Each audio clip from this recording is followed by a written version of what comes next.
என்னோட ஒரே ஒரு ரிக்வெஸ்ட், அட்வைஸ்ன்னு சொல்ல மாட்டேன், ஒரு பிரதர், ஒரு ஒரு ஒரு ஒரு ஒரு ஒரு பிரதரா நான் வந்து அவங்களுக்கு சொன்னேன், தன்மானத்தை வந்து யாருக்காகவும் விட்டு கொடுக்காதீங்க. சுயமரியாதை, அந்த தன்மானம் இருக்குல்ல, அது யாருக்காகவும் விட்டு அஜித்குமாருக்காகவும் விட்டு கொடுக்காதீங்க. அது வந்து என்னுடைய ஒரு அட்வைஸ் கிடையாது, ரிக்வெஸ்ட்.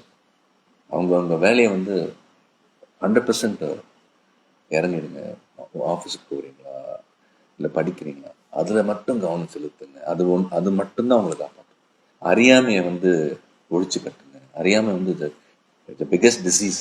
அதை என்ன கேட்டால் அறியாமை வந்து அதை ஒழிச்சு கட்டுங்க. படிங்கன்னா வந்து பள்ளிக்கூடத்துக்கு போயிட்டு தான் வந்து எஜுகேட் ஆகணும்னு கிடையாது.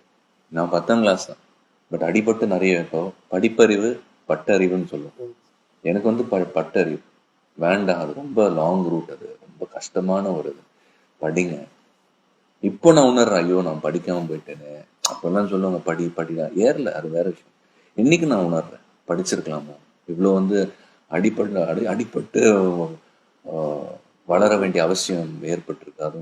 ஸோ படிங்க. கண்மூடித்தனமா யார் பின்னாடியும் போகாதீங்க.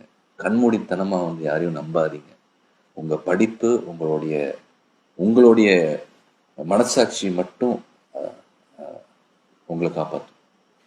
அந்த மற்றவனை மிதிக்காம நீங்க என்ன வேணா பண்ணுங்க, அடுத்தவனை தொல்லை பண்ணாதீங்க. இது வந்து நான் பொதுவா சொல்றது, ஃபேன்ஸுக்கு மட்டும் இல்லை.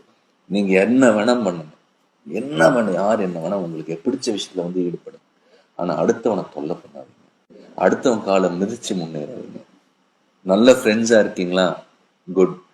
பிரியுறீங்களா, ஒருத்தர் வந்து திட்டாதீங்க. அதான் நாகரிகம். வாழ விடு, போ, ஒதுக்கிக்க.